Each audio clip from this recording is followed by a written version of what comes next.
Putri pengacara Sunan Kalijaga, Salma Vina Hairunisa atau dikenal Salma Vina Sunan, mendatangi Polda Metro Jaya Kamis, 27 Agustus 2020. Kedatangan Salma Vina untuk memenuhi panggilan polisi terkait laporannya terhadap temannya, Maulida Riani Putri.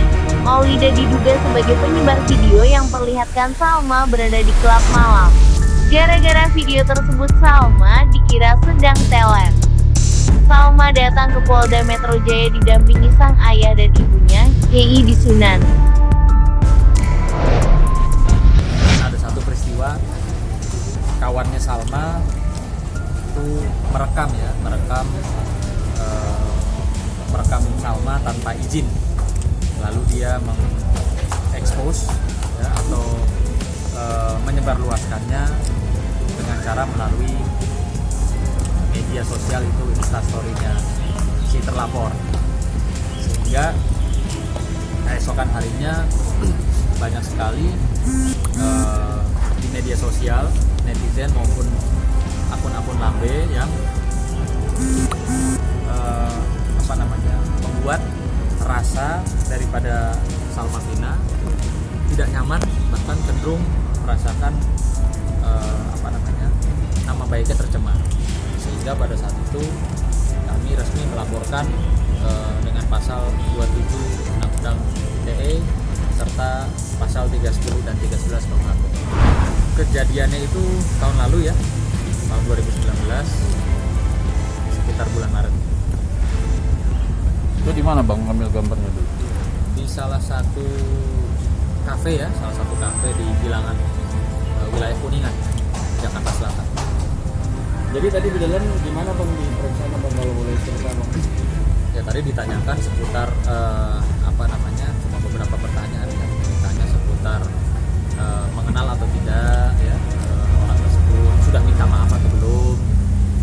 Ya intinya di sini juga saya bersama Salma mau mengedukasi teman-teman netizen khususnya untuk berhati-hatilah dalam bersosial media, sehingga orang jangan sampai merasa malu atau merasa tercemar atau merasa dihina akibat postingan kita atau yang dibilang untuk bercanda lah atau apapun itu judulnya, sehingga bisa ada peristiwa hukum dan dapat dilaporkan dan dituntut secara hukum.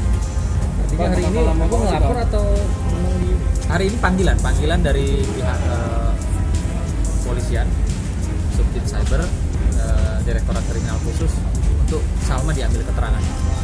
Gimana Salma responnya gimana? Anggapannya seperti apa? Tadi minta keterangan. Ya aku sih sebagai warga negara yang baik memenuhi panggilan dari kepolisian ya. Terus juga tadi pas diminta keterangan jawab sejujurnya.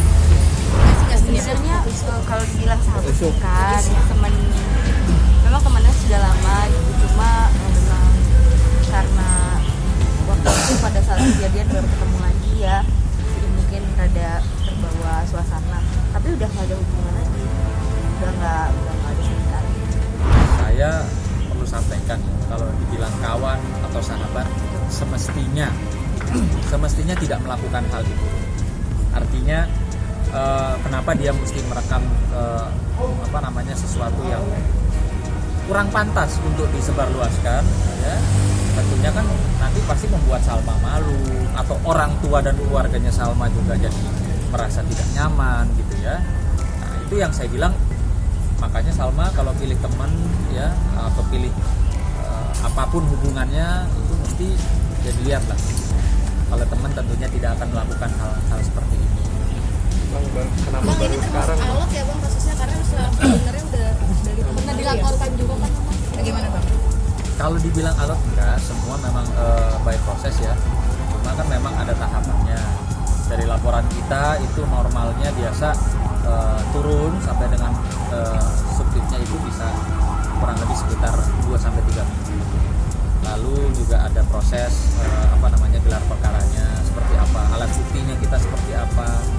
lalu waktu kita ketika dipanggil harus dicocokin dengan kegiatannya Salma kan mungkin teman-teman tahu ya, Salma juga banyak endorse di luar kota apa segala, jadi ini sih berjalan normal sekali, artinya ya mencocokkan waktu lah. Ya sebenarnya ini Salma juga udah dipanggil, surat panggilannya ada 2-3 minggu ya, ada 2-3 minggu karena baru bisa datang sekarang. Salma baru pulang dari liburan kemarin dia kan dari luar kota. Sama kecewa dia, marah nggak sih terhadap sama Vega melakukan itu kepada Salma? Kalau kecewa gitu, kalau marah juga ya udah buat apa marah gitu. Tapi memang ini jadi pelajaran gitu, dan memang harus jadi pelajaran juga buat dianya gitu, buat semua orang lah gitu, karena memang nggak boleh kayak gitu, gitu. Apalagi kita kan kenal cukup lama sekali gitu, udah 3 tahunan gitu. Dan memang aku juga nggak nyangka gitu terjadi seperti itu. Mungkin apa ya, bukan ada motif untuk niatnya secara kriminal terang-terangan juga tidak, pasti ya itu hanya keisengan atau ya apapun itu. Makanya saya bilang kita ini harus berhati-hati dalam bersosial media, sehingga yang menurut mungkin pribadi kita ini hal biasa kok, seru-seruan, lucu-lucuan gitu kan, tapi ternyata ketika ada orang yang tidak terima ya, ketika itu bisa masuk unsurnya dalam undang-undang ITE, itu bisa jadi masalah gitu. Ya mudah-mudahan lah dari peristiwa yang menimpa Salma ini, kita sekeluarga dan mungkin teman-teman netizen atau adik-adik itu bisa dapat pembelajaran. Artinya janganlah bercanda, janganlah menyerang seseorang, mempermalukan seseorang melalui media sosial, dan ya kalau bisa yang lain-lain juga jangan. Ya ancamannya seperti biasa ya, di atas 5 tahun. 5 tahun Undang-Undang ITE pasal 23.